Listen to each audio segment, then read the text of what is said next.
Coco, paminsan-minsan na lang. But sa babae, wala yung mga angels sila, Angel Locsin, they're not into that sila.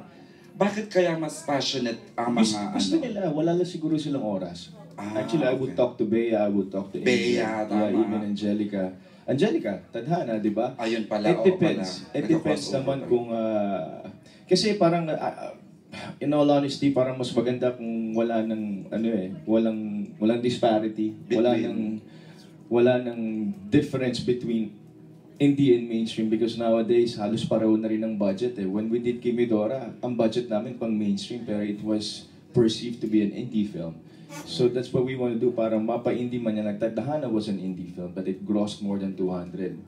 Mas mataas pa sa mainstream. So I guess, I hope magkaroon na enlightenment yung mga artista because yung puso ng pelikula nasa indie. I'm not saying I'm a mainstream actor pero dapat sana mag-merge or magkaroon ng unity para at least yung support na nakukuha ng mainstream makuha rin ng indie. So yung mga artista hindi lang iisipin na porket indie yun, hindi nila tatanggapin because ang sarap gumawa ng indie.